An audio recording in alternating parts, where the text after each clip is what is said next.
In the far south is a wild, almost uninhabited region, straddling the frontiers of Chile and Argentina. This is Patagonia. At 47 degrees south is a freak of nature, the Northern Patagonian Icecap. The approach would be from the east, up stormy Lake General Carrera, ringed with range after range of unnamed peaks, to a pleasant valley, culminating in the steep eastern escarpment of the Cordillera. Here, only 1,000 feet above sea level, a glacial lake had to be crossed and a route found up onto the ice cap.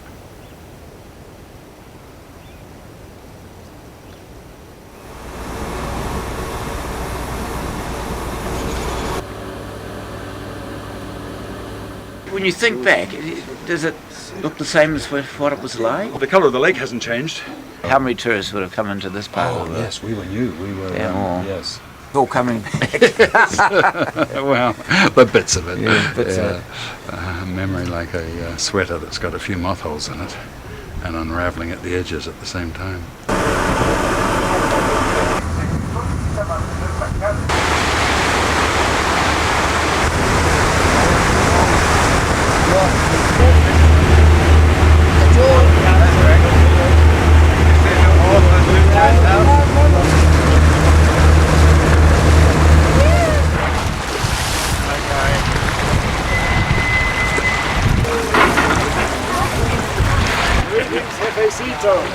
¿Cómo estás? Put that bag down. Yeah. Give me a Chilean greeting. Big abrazo. Good. And those people on the back look remarkably familiar. Just like time stood still, we're sort of back together. Expedition life can either split people or it binds people. A bunch of shared something really important. That's a bond for life.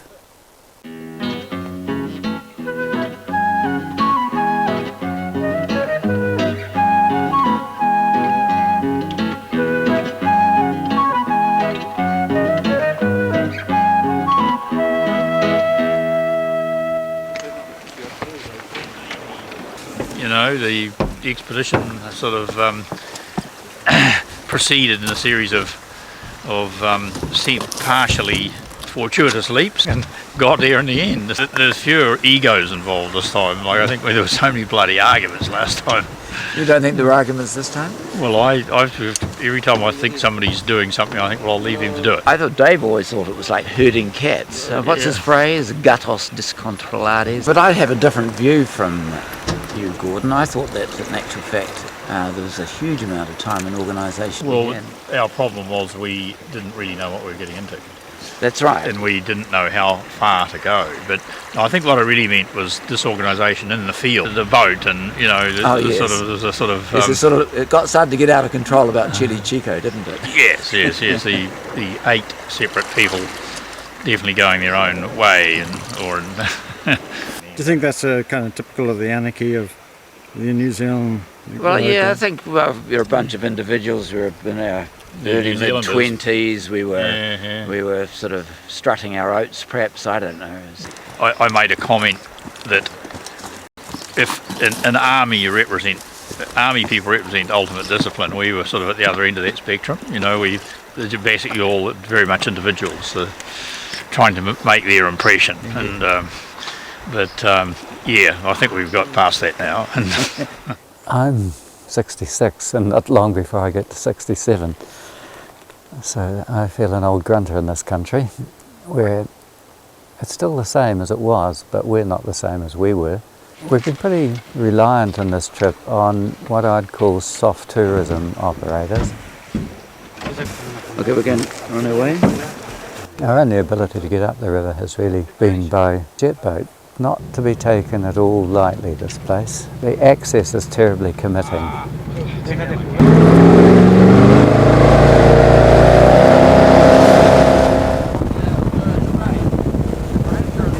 Is everybody okay?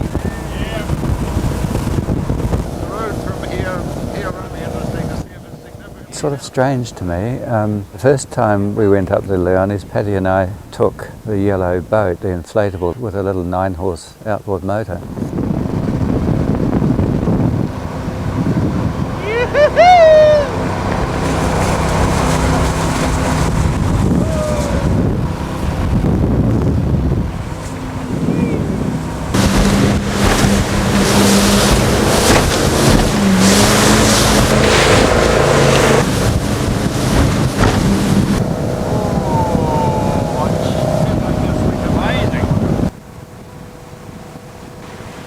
Coming right up the valley, I have to say, was quite adventurous, even though we were on a jet boat rather than on some ox carts.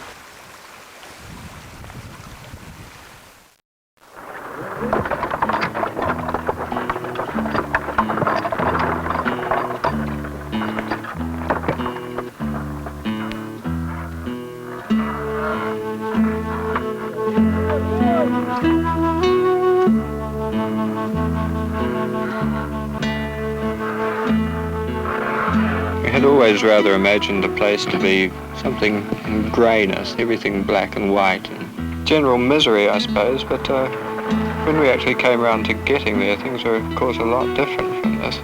It did take quite a while to get out of the image of winds whistling and snow blowing and being wet and cold and miserable, which we were prepared to be for this 3 months.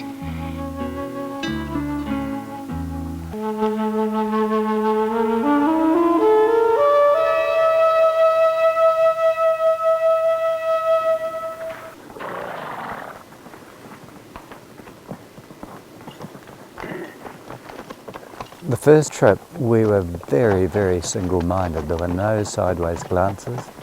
It was ice cap, ice cap, ice caps. We just kept on trucking. An ox cart, a big dump, horses, a big dump, and we were all very fit. The first day we got to the lake seemed like the culmination of the first part of the expedition, because at this point we no longer relied on other people's assistance. From here on we were entirely on our own. At this point we would use our boat to cross the lake and set up our base camp on the other side.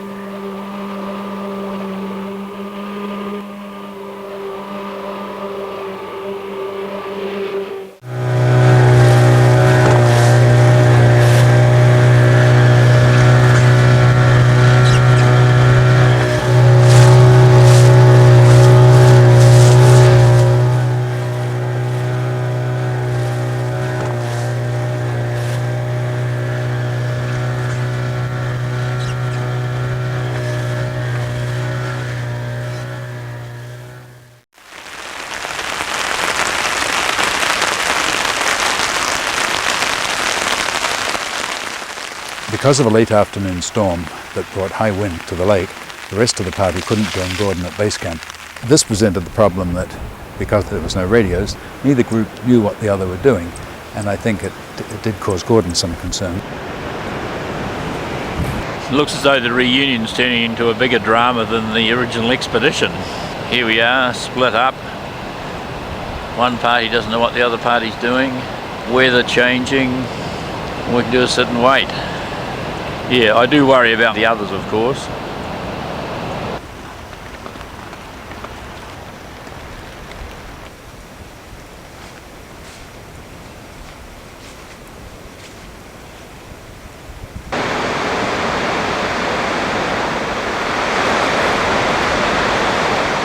Getting up into the base camp up in Leonis was marvellous, really. To me, it was the fact that we had to travel so much, you know, coming up the river, then walking, and then by boat, and it was all quite tough. The boat almost swamped on the way up. And then this little camp, sort of just right up above the lake, about 30 metres, and it just sits up there in that little bit of rain shadow. Oh, God.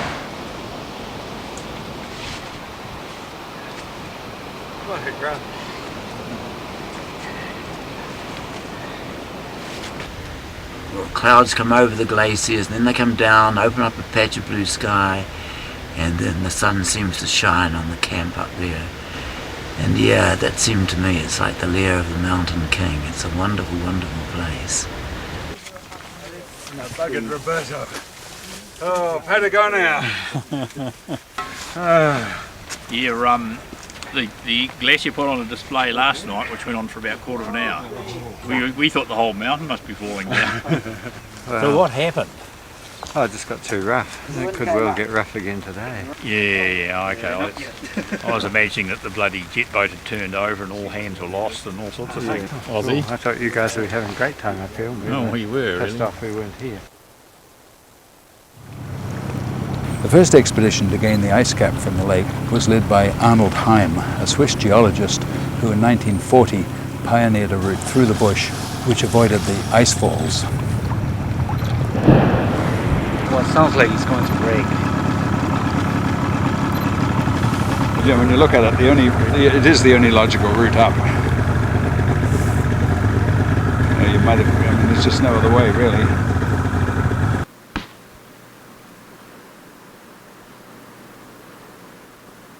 Look at that now. They dress like some French. Yeah, I think the weather's definitely clearing. These people that I'm here with have been really good friends for more than 40 years, of course. Well, it runs up And that we can be apart for quite a long time, and then we can come back together and as if nothing's really happened. We've all probably got a lot more tolerant. And you know, the annoyances that we've had in the past with each other and have just become quite frivolous now. Right, second. 1, 2, 3. 1, 2, 3. Oh yes! I don't think any of us feel, as yet, infirm. This year I've had this dreadful bloody thing called Bell's palsy, which sort of pulled my face right down. Got rid of all the wrinkles. It's far better than Botox. And that's going to be the same whether I'm here or sitting in a bed or on a beach. Well, I could try the beach, that might be quite nice. But yeah, everyone's had minor health issues. Maybe Gunn hasn't. Paddy's getting a bit, as he says, a bit creaky. GB's probably a bit creakier. We need to learn to relax now that we're in our more senior years. What I'm doing at the moment is definitely relaxing. Looking at a beautiful glacier, watching the peaks coming in and out of the cloud, that's relaxing.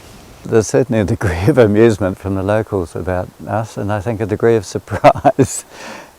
But the amount of interest in people when they find out that we've been there 40 years ago and that we're back here again and that we're all still standing.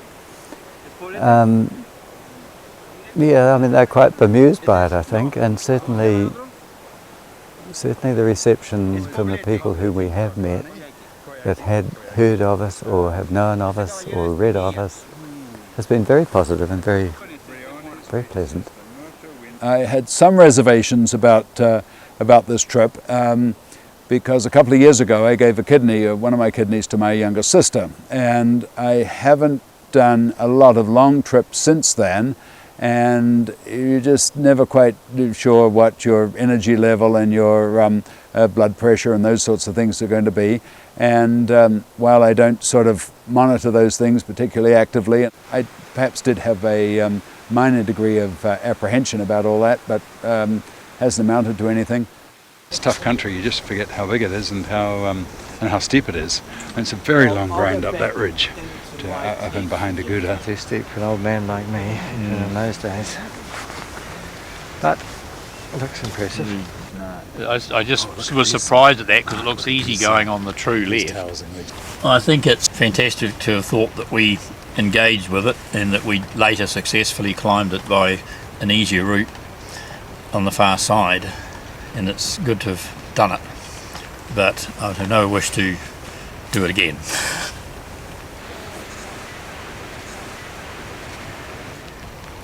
I'll be more concerned at the moment with taking my rheumatism pills, I think, to keep the old joints moving.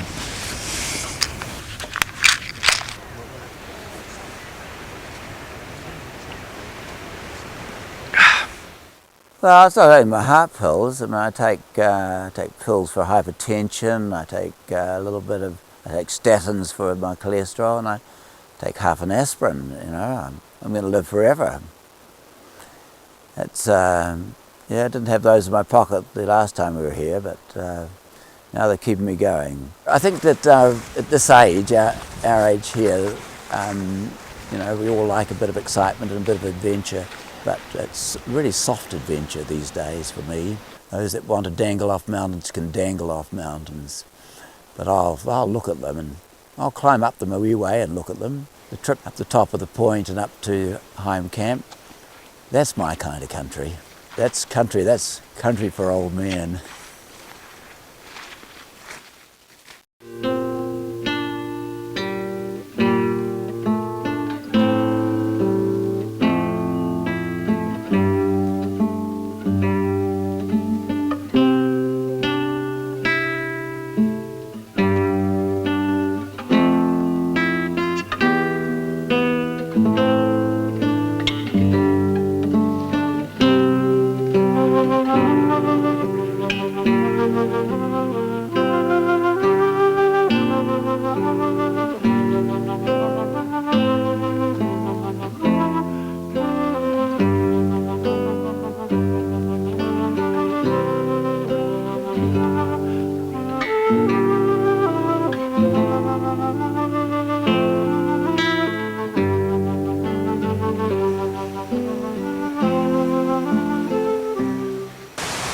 This is only halfway.